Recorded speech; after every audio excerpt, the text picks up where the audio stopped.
Bernie here again, talking about the fifth day of creation, day 5. Let me read to you from the Genesis account. Genesis 1:20 to 23. And God said, "Let the waters bring forth abundantly the moving creature that has life, and the fowl that may fly above the earth in the open firmament of heaven." And God created great whales and every living creature that moves, which the waters brought forth abundantly after their kind, and every winged fowl after his kind. And God saw that it was good. And God blessed them, saying, "Be fruitful and multiply, and fill the waters in the seas, and let the fowl multiply in the earth." And the evening and the morning were the fifth day. Now, completely contrary to evolutionary thinking, the first animal life created was the creation of abundant sea life and birds with wings.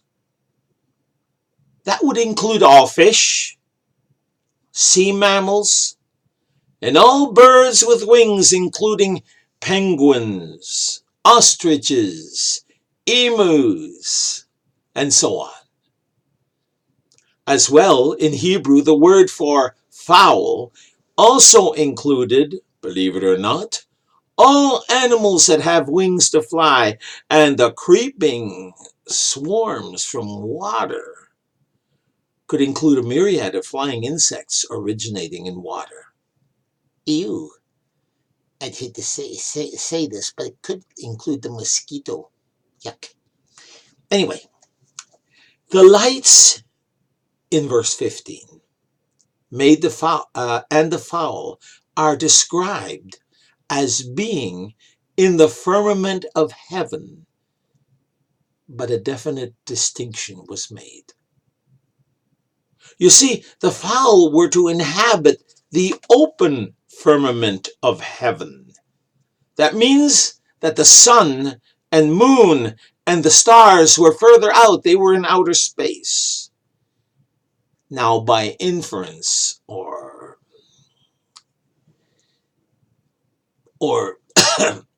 implied, the closed firmament, not accessible by life on earth.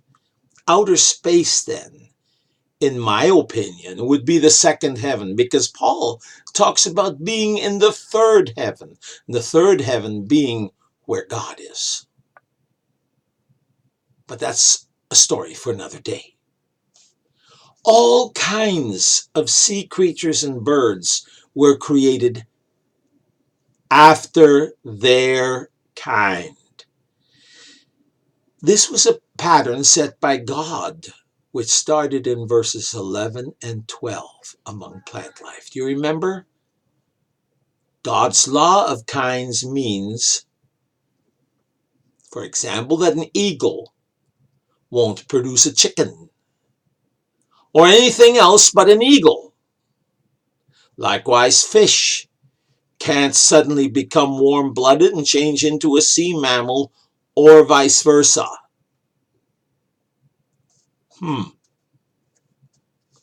Flies totally against evolution, doesn't it?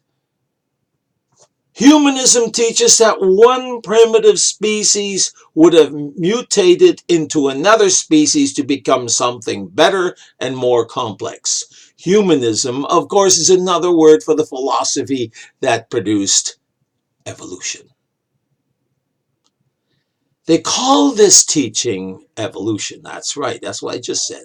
But our Bible completely goes against this theory by the Word of God dictated directly to Moses by our God Almighty. Again, we read and it says, God saw that it was good. And God blessed them, verse 22, saying, "Be fruitful and multiply and fill the waters in the seas and let the fowl multiply in the earth. Now, when we get to Noah's flood, which will be a few months from now, we will find out why. So, God blessed them, saying, and there it is, he said it. That means God's word is there again, isn't it? Think about how this counters our education system in every way. Let me illustrate. In schools and media and movies, we are bombarded with a strange tale of life starting in the sea as amoebas countless millions of years ago.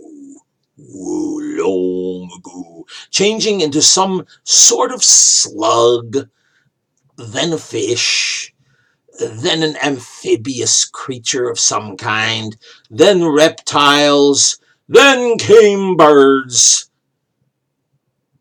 and mammals, and primates.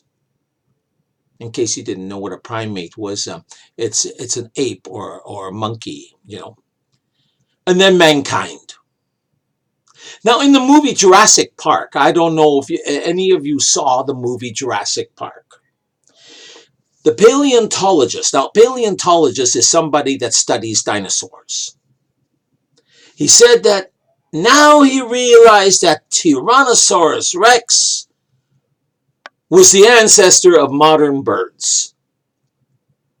Oh, that's kind of scary that people came up with that. It came up from their imagination. Apparently, so are pterosaurs. Now, pterosaurs are these big reptile-like winged beings. Now, actually, by the way, they're still occasionally reported and spotted and hunted in parts of Papua New Guinea, like the pteranodon. That is, those pterosaurs. They're still in existence today. But are you ever going to hear that reported? No, of course not. Because it flies against everything humanism teaches us. Any evidence of living fossils is blocked and filtered by both our media and our schools. Now, an example with this would be fossils from the Jurassic period being exactly identical to existing modern crayfish. I remember going to the Royal Ontario Museum and they showing us fossils. But this fossil looked identical exactly to our modern crayfish. And this was supposed to be hundreds of millions of years ago, and yet here we have a crayfish still existing. And how about the fish from the Carboniferous period, or the insect from the Carboniferous period? There's a fossil there. It's totally identical to our dragonfly, but they call it a different name. Some weird Latin-sounding name, but it's still a dragonfly. Finally, consider the decades it took to remove our science textbooks from what was the Nebraska Man. It's still displayed as a caveman, in some museum. But did you know that the Nebraska Man was completely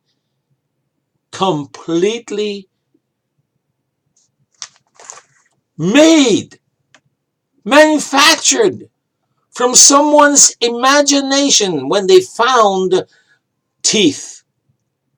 And now they find that the teeth was from some extinct pig. That's right. Nebraska Man is from somebody's imagination from the teeth of a wild boar. Oh, you don't have to take my word for it. Any search engine will show you the Nebraska Man was a hoax. Do you know what that means? All of this, the most important thing you need to take from this is the trustworthiness of God's word over the finite logic of humans.